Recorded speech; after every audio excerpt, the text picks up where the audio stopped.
kritik sedikit, Pak JA. Ada Kajati, Pak, yang dalam raker itu ngomong pakai bahasa Sunda. Ganti, Pak, itu. Kita ini Indonesia, Pak. Jadi orang takut kalau ngomong pakai bahasa Sunda, ntar orang takut, Pak, ngomong apa dan sebagainya itu, Pak. Ya, kami mohon sekali yang seperti ini dilakukan penindakan tegas, ya. Ya. Alhamdulillah rabbil alamin hamdan katsiran kama amar. Ahmaduhu wa ashkuruhu wa astaghfiruhu wa asyhadu an la ilaha illallah wa la syarika lah. Wa asyhadu anna Muhammadan abduhu wa rasuluh. Allahumma shalli ala sayyidina Muhammad wa ala ali sayyidina Muhammad. Allahumma shalli alaihi wa sallim. Subscriber ke channel yang dirahmati Allah Subhanahu wa taala. Di Twitter itu sedang trending terkait Arteria Dahlan, ya. Arteria Dahlan, anggota Komisi 3 DPR RI yang membidangi masalah hukum, dalam sebuah rapat bersama Kepala Kejaksaan Agung Republik Indonesia sempat meminta Kepala Kejaksaan Agung St. Burhanuddin untuk dapat memecat Kajati, Kepala Kejaksaan Tinggi, yang di dalam sebuah rapat menggunakan bahasa Sunda begitu. Kemudian statement Arteria Dahlan inilah yang kemudian menimbulkan reaksi keras netizen, khususnya di kalangan saudara-saudara kita yang berasal dari Jawa Barat atau sukunya Sunda begitu, yang merasa tidak terima, merasa dilecehkan. Bahkan sejumlah tokoh seperti Ridwan Kamil, Gubernur Jawa Barat, juga angkat bicara menghimbau agar Arteria Dahlan segera minta maaf, sebab kalau tidak bisa jadi kasus ini akan bereskalasi. Dan Ridwan Kamil juga menekankan bahwa pada prinsipnya orang-orang Sunda itu mudah memaafkan karena punya sifat welas asih. Dan Kang Deddy Mulyadi juga bereaksi, bahkan aktor sinetron yang biasa memainkan peran preman begitu juga ikut bersuara. Di Pasteur muncul spanduk kecaman terhadap Arteria Dahlan, dan Ketua DPD PDIP Jawa Barat juga menghimbau kepada Arteria Dahlan untuk segera mengklarifikasi, minta maaf gitulah. Kang Emil juga menyampaikan demikian, meminta agar Arteria Dahlan segera mengajukan permohonan maaf. Tapi Arteria Dahlan sendiri merasa dirinya dalam posisi yang benar, tidak dalam konteks sedang merendahkan orang-orang Sunda. Bahkan dia mengatakan bahwa ya ini sebagai satu upaya untuk menyelamatkan atau menghilangkan anggapan adanya Sunda Empire, ya, di tubuh institusi kejaksaan begitu. Nah, ada juga pengamat yang mengatakan ini masuk kategori penyebaran kebencian dan permusuhan berdasarkan suku, agama, ras, dan antar golongan, yang mana itu diatur dalam ketentuan pasal 28 ayat 2 Undang-Undang ITE. Ya, kalau kita lihat dari sisi ujaran itu ditujukan kepada siapa, yakni kepada Kajati. Dalam konteks apa? Dalam konteks Kajati menggunakan bahasa Sunda, dan kita ketahui Sunda itu adalah salah satu suku dari banyaknya suku-suku yang ada di Indonesia. Maka kalau kita kaitkan dengan ketentuan pasal 28 Undang-Undang ITE, ya, yang pertama diujar oleh Arteria Dahlan itu kita bisa lihat dalam redaksi yang dia sampaikan tadi, meminta memecat karena ada Kajati yang menggunakan bahasa Sunda dalam rapat, ya berarti suku yang pertama diujar yaitu suku Sunda. Jadi bukan agama, bukan ras, bukan juga antar golongan, karena Sunda itu masuk kategori suku gitu. Suku itu adalah satu kelompok masyarakat yang disandarkan pada nasab atau asal usul tertentu. Jadi kalau di Jawa Tengah itu ada Jawa, Jawa Timur juga ada Jawa, kalau Jawa Barat itu ada Sunda. Jadi memang mereka punya karakteristik khas, bahasa khusus, bahasa tertentu. Walau memang di di apa ya, di kelompok bahasa Sunda itu sendiri juga banyak sekali cabang-cabangnya. Ada bahasa Sunda yang dalam tanda petik ya kelas nguku kalau orang Jawa ya, umum sampai yang halus. Sama juga seperti di Jawa, di bahasa Sunda ya, ada yang nguku, kromo, inggil. Jadi ada yang biasa, yang agak sopan, dan yang paling halus gitu. Di Sunda pun demikian gitu. Namun ketika diminta oleh Kang Emil, sapaan akrab dari Gubernur Jawa Barat, Arteria Dahlan justru mempersilahkan Ridwan Kamil atau Kang Emil, sapaan akrab dari Gubernur Jawa Barat, untuk membawa perkaranya itu ke MKD atau Mahkamah Kehormatan Dewan. Itu artinya memang Arteria Dahlan merasa dia tidak menyinggung, dia bisa menjelaskan apa yang dia ungkapkan tadi, dan bahkan dia merasa memiliki satu imunitas sebagai anggota dewan, karena apa yang dia sampaikan dalam konteks rapat sebagai anggota dewan, anggota DPR RI bersama Kejaksaan Agung, sehingga ketentuan imunitas anggota dewan sebagai diatur dalam Undang-Undang Nomor 13 Tahun 2019 tentang MKD, tentang MD3 maksud saya. MD3 itu MPR, DPD, DPRD, DPR, dan DPRD gitu ya, MD3. Memang di situ segala kesalahan yang terkait dilakukan oleh anggota dewan itu memang tidak bisa diproses secara pidana, tetapi harus dilakukan pengaduan dulu ke MKD. MKD sendiri adalah lembaga yang dibentuk oleh DPR RI sehubungan dengan untuk menegakkan kode atau menegakkan etik moral dari anggota dewan. Sehingga bisa kita simpulkan demikian, setiap kesalahan apapun yang dilakukan oleh anggota DPR, bahkan kalaupun itu pidana, sepanjang dia dalam konteks melaksanakan tugas kedewanan ya, itu tetap harus diselesaikan dalam forum MKD, Mahkamah Kehormatan Dewan. Tapi saya kira yang menjadi soal bukan soal memenuhi unsur atau tidak ya, tapi dampak politiknya. Adapun kalau apa yang disampaikan oleh Arteria Dahlan dianggap menghina atau melakukan pencemaran nama baik terhadap suku Sunda, memang kalau kita kembalikan kepada pasal 310 KUHP itu, unsur daripada pencemaran itu memang sangat subjektif. Artinya bisa saja orang tadi dianggap mencemarkan orang lain, walaupun menurut orang tersebut apa yang disampaikan itu adalah sebuah fakta. Ini misalkan gitu, ada orang tubuhnya pendek gitu, diujar oleh orang lain, pendek sini kamu. Nah, itu pun bisa saja masuk kategori pencemaran, perbuatan tidak menyenangkan. Kenapa? Karena orang tadi merasa tercemar dengan ungkapan pendek yang diujar oleh orang lain, walaupun faktanya dia memang pendek. Sama seperti ada orang yang kulitnya hitam legam, kemudian dipanggil dengan hei hitam legam. Nah, itu pun orang bisa merasa tercemar gitu, walaupun faktanya dia memang warnanya hitam legam gitu. Maka memang pasal pencemaran itu sangat subjektif ya, sangat subjektif, sangat tergantung orang diujar. Apakah pertama dia merasa tersinggung atau tidak. Yang kedua, kalaupun dia merasa tersinggung, apakah dia mau melapor atau tidak. Dan kalaupun melapor, apakah dia punya keinginan untuk mencabut atau tidak. Maka pasal 310 atau pasal 27 ayat 3 Undang-Undang ITE itu masuk jenis deliknya delik aduan. Dan delik aduan itu sangat subjektif. Pertama, apakah dia merasa tersinggung atau tidak. Jadi ukurannya tersinggungan sebenarnya. Jadi bukan karena fitnah atau tidak, ukurannya ketersinggungan saja. Maka dalam kasus ujaran yang disampaikan Arteria Dahlan kepada warga Sunda, sebenarnya ukurannya bukan objektivitas apakah pernyataan seorang Arteria Dahlan itu memenuhi unsur pidana atau tidak, atau apakah dia itu menjalankan itu dalam konteks menjalankan profesi atau tidak, atau apakah Arteria Dahlan memiliki argumentasi terkait ungkapan atau ujarannya yang meminta Kepala Kejaksaan Agung ST Burhanuddin untuk memecat seorang Kajati karena di dalam rapat menggunakan bahasa Sunda. Bukan pula misalkan kalau nanti penjelasan yang dijelaskan oleh Arteria Dahlan kalau ini masuk proses di MKD itu adalah karena Arteria Dahlan punya motif untuk membersihkan institusi kejaksaan dari Sunda Empire misalkan begitu, itu tetap tidak kemudian menjadi dasar adanya unsur pencemaran, tapi dasar unsur pencemaran itu lebih kepada ada atau tidaknya ketersinggungan.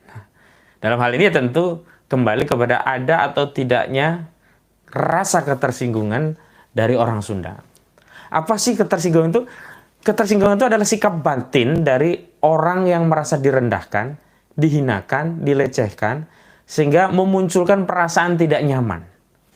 Jadi orang kalau tersinggung dia itu karena merasa direndahkan, dilecehkan, dihinakan, dan dia tidak nyaman dengan kondisi itu. Maka orang yang tersinggung itu biasanya juga variatif ya, langkah-langkah yang diambil. Ada orang yang tersinggung tapi punya konsep kesabaran yang tinggi, ya, sekalipun ya sikap batin itu tidak nyaman, merasa dilecehkan, merasa dihinakan, dan tentu saja dia tidak suka dengan itu, dia masih mengambil pilihan untuk bersabar, tidak mereaksi. Tapi ada juga yang mereaksinya bisa jadi dengan memberikan ujaran yang merupakan balasan atas singgungan tadi. Jadi kalau diledek melawan diledek, kalau disindir ya dibalas disindir, kalau diujar balas diujar. Tapi kadang-kadang juga ada orang yang bereaksi itu melebihi apa yang dia terima. Nah, ini orang-orang tertentu, dan ini yang saya kira saya khawatirkan terjadi kepada masyarakat yang merasa tersinggung. Di daerah saya itu di Lampung sana dulu waktu saya ini, kadang-kadang ada urusan sepele di saat kita nonton gitu ya. Kalau ada acara hajatan ya, entah itu sunatan, entah itu pernikahan, itu kan biasanya ada hiburannya, entah itu dangdutan, entah itu sintren, entah itu macam-macam, ada wayang kulit. Itu nonton keinjek kaki saja bisa, masalahnya bisa besar gitu, bisa berdampak luar biasa. Nah, saya justru mengkhawatirkan ada bagian dari orang yang merasa tersinggung tadi kemudian mengambil reaksi yang lebih daripada sikap yang dia terima begitu. Bahwa kemudian reaksi itu akan berdampak pada dirinya ya. Misalkan dia akan kena kasus atau apa. Tapi kalau orang di dalam tanda petik ya sudah tersinggung, itu biasanya sudah nggak rasional. Iya, silahkan Anda melakukan apa. Yang penting saya puas bisa membalas rasa tersinggung saya. Nah, ungkapan ini yang sebenarnya patut untuk dijadikan renungan lah bagi para pejabat penyelenggara negara gitu. Dan saya kira untuk meminta maaf itu bukan sesuatu yang berat gitu, apalagi dalam konteks kenegarawanan. Jadi ungkapan permohonan maaf itu tidak harus didasari adanya kesalahan, gitu ya. Ungkapan permohonan maaf itu tidak harus didasari adanya kesalahan. Dan kultur ini kalau di Jawa Tengah, ya saya kan nasab saya orang Jawa, orang Magelang, walaupun saya lahir besar di Sumatera. Itu kultur di Jawa itu lebih mengedepankan pengajuan permohonan maaf walaupun tidak ada kesalahan. Misalnya nun sewu, nyun pangapunten, orang mau tanya, nyun pangapunten Mas, derek tanglet menawi ajeng teng peken nika mobil mandap pundirien nggih mangke niki anu montorin. Istilahnya kalau dalam bahasa Indonesia saya terjemahkan begitu. Mohon maaf Mas, kalau saya mau ke pasar naik bus ini nanti turun di mana ya begitu. Padahal kan dia nggak bersalah, dia bertanya. Apakah orang bertanya salah? Enggak. Tapi etika dalam kultur Jawa itu selalu ya memberikan penghormatan penghargaan pada orang lain dengan mengungkapkan ungkapan permohonan maaf terlebih dahulu ya. Nah, setelah itu barulah dia akan mendapatkan respon yang dia harapkan. Respon tadi tidak terlalu jauh dengan ungkapan penghormatan yang dia berikan. Begini, kalau kita memberikan ungkapan yang baik, kita berharap akan dapat respon yang baik. Nah, ungkapan dengan mengawali redaksi bertanya tadi dengan permohonan maaf, kita berharap reaksinya adalah orang tadi merasa dihormati. Ini orang yang bertanya santun, kemudian dia akan memberikan jawaban, dan jawaban itu jawaban yang benar. Kadang-kadang kan kalau kita bertanya jalan di tengah jalan, dijawab sih, tapi kadang kita disesatkan. Kemana Mas? Mau kemana Mas? Oh lewat sana, kita ikuti malah sasar. Nah, jadi dari kultur itu saya kira kita harus memahami dan harus punya kebesaran jiwa untuk meminta maaf dengan satu keyakinan bahwa orang yang meminta maaf itu belum tentu bersalah. Dan kadang, nah ini orang yang meminta maaf itu untuk menunjukkan kebesaran jiwa dia. Sikap dia itu sebenarnya lebih bermartabat. Nah, makanya saya juga heran kenapa seorang Arteria Dahlan enggan untuk meminta maaf, padahal ya sederhana sekali sih minta maaf itu.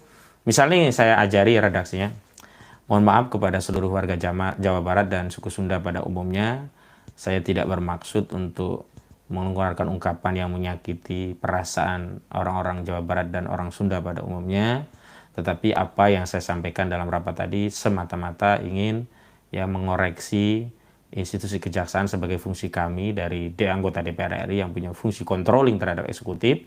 Maka kami dalam rapat dengan mitra kami dari Kejaksaan Agung merasa ada yang kurang pas, bahwa kami menghargai bahasa Sunda adalah bagian dari ya kekayaan kebinekaan kita, tetapi dalam sebuah rapat yang formal seyogianya tentulah kita mengedepankan menggunakan komunikasi dengan bahasa Indonesia. Pun demikian, terus terang itu juga bukan kesalahan. Saya akui menggunakan bahasa Sunda bukanlah sebuah kesalahan. Karena itu atas ungkapan yang pernah saya sampaikan karena saya meminta Kejaksaan Agung memecat Kejati tersebut, saya akui saya khilaf dan saya mohon maaf.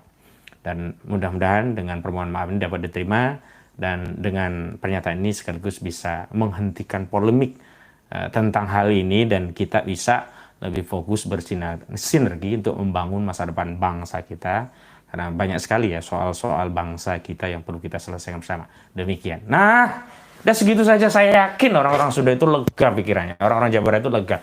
Kang Emil lega, Kang Dedi lega. Ya semualah tokoh-tokoh bangsa yang dari Jawa Barat akan lega. Dan justru akan hormat kepada saudara Arteria Dahlan dari Partai Demokrasi Indonesia. Karena saudara Arteria Dahlan akan dinilai sebagai orang yang punya jiwa kenegarawanan, ya, sikap kesatria, dan tidak merasa rendah diri untuk memohon maaf terlepas apakah ya dia salah atau tidak. Kalau kita menggunakan ukuran pidana ya tentu nanti salah itu di pengadilan, enggak. Tapi kalau ukuran dalam konteks tata pergaulan kenegarawanan, tata pergaulan kebangsaan, nah permintaan maaf itu sama saja sedang merapatkan kain tenun kebangsaan. Kalau sempat ada yang ya celah sedikit itu merapatkan kembali, atau kalaupun itu sempat sobek kain tenun kebangsaan tadi, jadi permintaan maaf itu adalah upaya merajut kembali kain tenun kebangsaan. Tapi kalau dengan sifat kesombongan, silakan bawa ke MKD, silakan bawa ke polisi, silakan.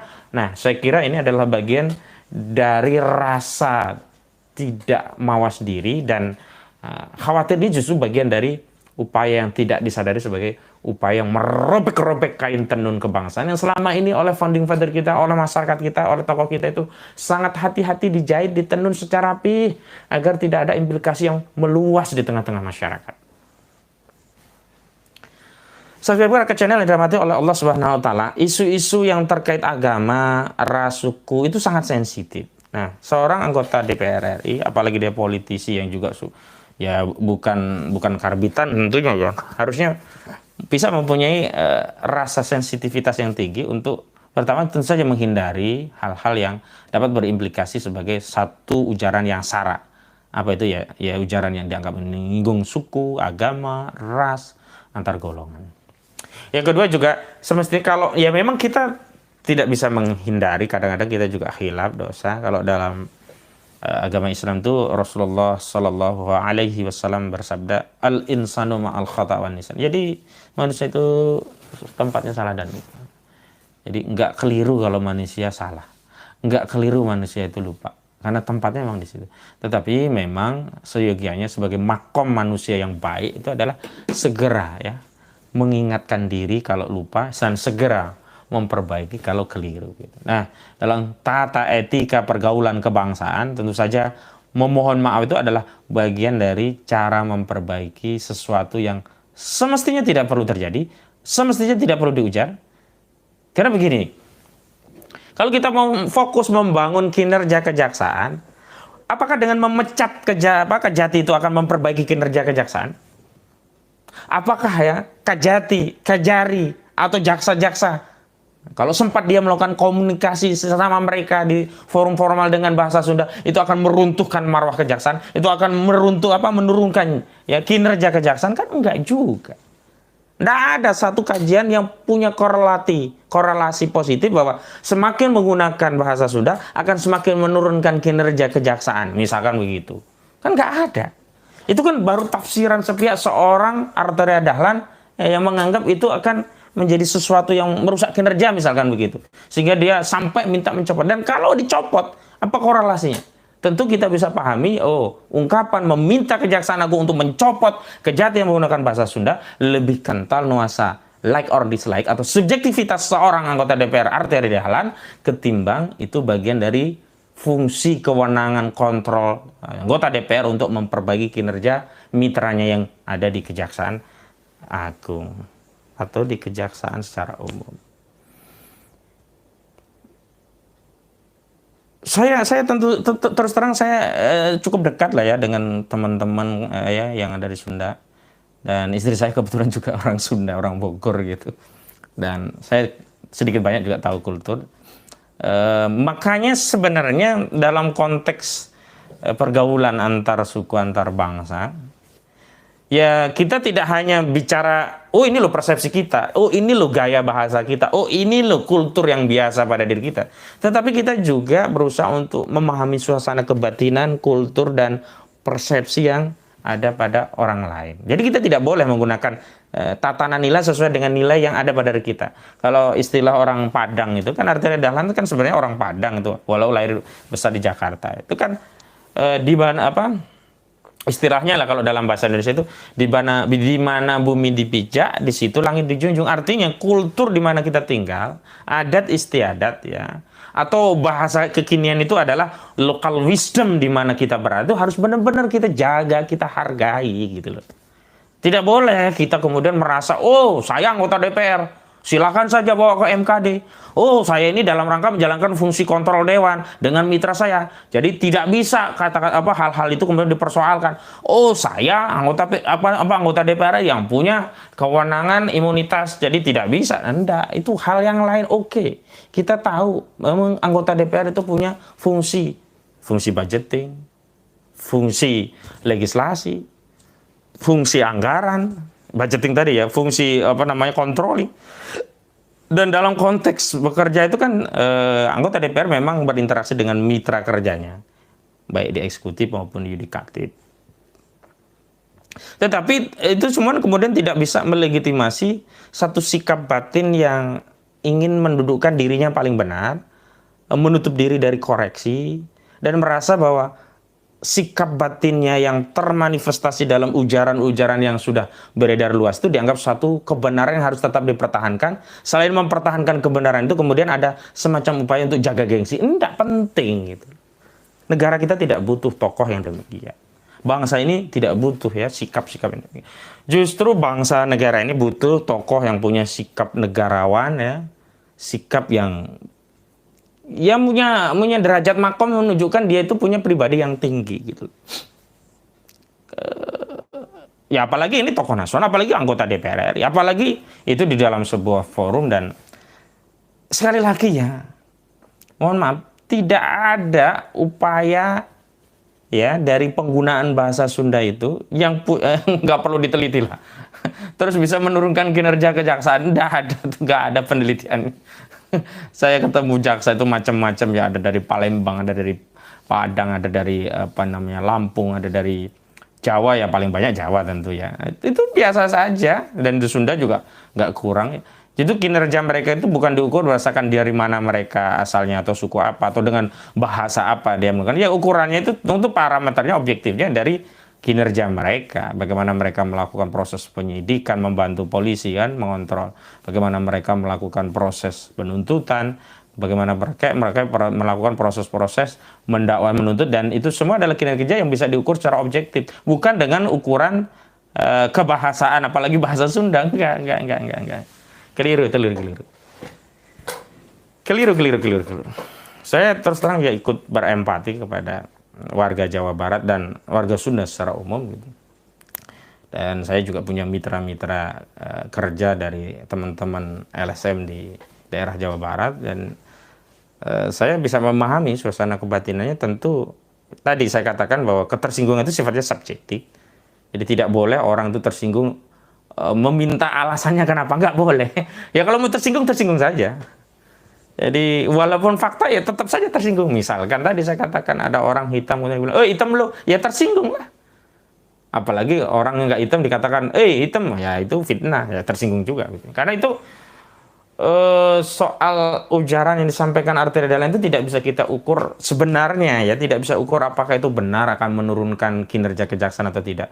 Walaupun dengan ukuran ini pun tidak ada korelasinya ya antara penggunaan bahasa Sunda dengan kinerja kejaksaan. Apalagi kemudian delusi klarifikasi saudara Arteria Dahlan mengaitkan itu dengan Sunda Empire. Itu kan kalau dalam tafsiran lain kan lebih menuduh lagi, oh seolah-olah kalau sudah pakai bahasa Sunda di dalam komunikasi di internal formil kejaksaan itu dianggap ini sudah terpapar Sunda Empire.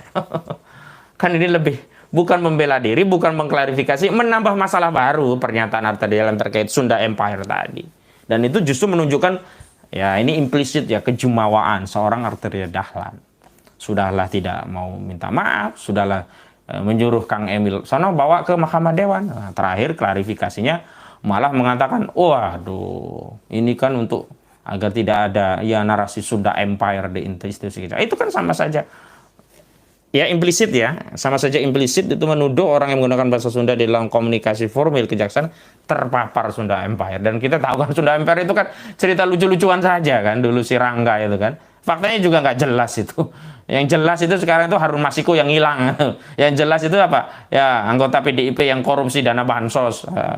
Yang jelas itu apa? Yang jelas itu adalah ada data bantuan sosial di bawah Kementerian Sosial itu hilang, fiktif, ada double maksud saya begitu. Itu kan korupsi. Yang begitu-begitu nggak diproses, yang begitu-begitu nggak dikejar sama si Arteria Dahlan. Yang begitu-begitu nggak kemudian dicecar di forum rapat bersama raker ya, DPR dengan sejumlah mitra Komisi 3 atau ya yang lainnya lah dari komisi lain. Tapi hal-hal yang sepele, yang masalah Sunda Empire, yang masalah dengan komunikasi bahasa Sunda saja dipersoalkan gitu. Saudara Pakat Channel yang dirahmati oleh Allah SWT, kalau kita perhatikan memang ada semacam begini ya, ada semacam psikologi kejumawaan pada orang-orang yang sedang berkuasa. Merasa mereka berkuasa, mereka merasa paling besar, mereka merasa kalaupun salah nggak akan bisa yang nyolek, merasa mereka bahwa mereka yang punya kewenangan untuk mengatur dan seterusnya. Jadi sensitivitasnya itu tidak diasah. Tidak lagi dia berpikir bagaimana sikap batin orang lain ketika mendengarkan satu ujaran atau mendapatkan satu sikap dari dirinya. Enggak. Dia hanya berpikir, oh kalau gua begini. Etnosentris lah. Kalau gua begini. Terserah orang. Enggak bisa begitu. Nah, itu yang membuat apa? Yang membuat hubungan kohesi sosial di tengah masyarakat kita yang hari ini ya sudah koyak gara-gara ya narasi cebong kampret itu kan tambah ambiar karena pejabat justru mengambil sikap yang tidak mendinginkan atau tidak melerai suasana itu menjadi lebih harmoni, menjadi lebih humble, menjadi lebih bijak, tapi justru menambah tensi gitu loh. Dengan berlindung di balik kewenangan-kewenangan, dengan berlindung di balik hak imunitas dewan, dengan mendorong orang yang tidak terima ya bawa saja Mahkamah Dewan dan seterusnya. Walaupun, nah ini lagi, kali-kali lagi, walaupun juga kita bisa mengisapi lah, nggak ada orang yang sempurna, adalah orang yang salah itu biasa, ya tapi ya kita tidak bisa mengatur orang lain, ya tinggal kita mengingatkan saja. Jadi kalau saudara-saudara kita di Jawa Barat atau secara umum orang Sunda yang ada di seluruh Indonesia bahkan dunia itu merasa tersinggung, ya memang itu hak. Dan tidak bisa tadi rasa ketersinggungan itu disandarkan pada kondisi objektif. Ya subjektif, namanya tersinggung suka-suka yang tersinggung gitu. Dan ini menurut saya bijak nih ya. Orang yang tersinggung itu hanya meminta Arteria Dahlan menyampaikan permintaan maaf. Itu kan sederhana. Coba kalau yang tersinggung itu meminta, kamu harus penjara, kamu harus bayar ganti rugi, denda. Enggak kan, ini cuma suruh minta maaf. Tapi kalau tidak tidak diberikan apa yang diminta dengan standar yang paling bukan rendah ya, karena kalau meminta maaf itu juga bentuk daripada pengagungan sebuah budaya. Jadi orang Sunda tentu lebih terkompensasi batinnya ya, Arteria Dahlan itu meminta maaf daripada ngasih duit tentu gitu ya. Tapi maksud saya adalah bahwa justru proposal tawaran permintaan maaf itu kenapa kok nggak diambil orang Arteria untuk membangun visi dia yang lebih baik agar ya nggak tahu dia dapilnya di mana. Kalau dapilnya Jawa Barat kan lebih bagus lagi membangun ya hubungan. Saya kira pasti dia dapilnya bukan di Jawa Barat. Kalau dapil Jawa Barat udah habis itu, dia nggak akan dipilih itu oleh warga Jawa Barat, orang-orang kayak gini kan. Ya mana mungkin orang Jawa Barat mau memilih orang yang tidak mau minta maaf pada dirinya dan Sekali lagi, soal ketersinggungan itu sangat subjektif, tidak bisa dikaitkan dengan kondisi objektif, dan terserah orang yang tersinggung dengan alasan apapun marah itu nggak bisa diukur gitu. Nah, saya hanya tidak tahu apakah seperti apa yang dikatakan oleh Kang Emil, eskalasinya berhenti demikian, istilahnya status quo. Jadi Arteria Dahlan tidak mau minta maaf, dia meminta MKD yang nggak cocok, bahkan tadi meminta Kang Emil juga membawa perkaranya ke MKD. Dan saya juga tidak tahu apakah sejumlah LSM yang ada di Jawa Barat itu hanya berhenti memasang spanduk saja atau mengambil tindakan hukum lain, saya juga tidak tahu gitu. Dan tentu saja kita juga sebenarnya masih meraba-raba lah apakah benar apa yang disampaikan oleh Kang Emil, peristiwa ini akan menimbulkan eskalasi yang tidak bisa diprediksi begitu. Sebab soal isu-isu SARA itu kan sangat sensitif. Misalkan Ferdinand Huta Heian kemarin kan yang disinggung masalah agamanya, bukan sukunya dia. Itu kan eskalasinya cepat sekali meningkat. Dan hanya dalam waktu beberapa hari kan Ferdinand Huta Heian yang sebetulnya menjadi orang merdeka, yang biasa terus update status di Twitter, tapi hanya dalam waktu beberapa hari akhirnya dia sekarang menjadi tahanan Bareskrim Mabes Polri karena ya tadi sikap dia yang tidak bisa menjaga. Walaupun saat itu ketika dia sudah minta maaf, ya kembali lagi terserah orang yang tidak mau memberikan maaf. Nah, tapi saat itu kan persoalannya bukan soal maaf diberikan atau tidak, tapi itu sudah masuk proses hukum. Jadi perkara pidana itu tidak bisa hilang unsurnya karena pemberian permintaan maaf. Jadi menurut saya Arteria Dahlan itu masih bagus sekali orang Sunda itu tidak langsung melaporkan ke polisi ya. Kenapa? Kalau dia meminta maaf dan sudah dimaafkan bisa benar-benar berhenti. Beda dengan kasus Ferdinand. Karena sudah dilaporkan, nggak bisa. Dan kasus hukum itu tetap harus jalan. Dan dalam doktrin hukum pidana, permintaan dan pemberian maaf itu tidak menghilangkan unsur pidananya. Begitu.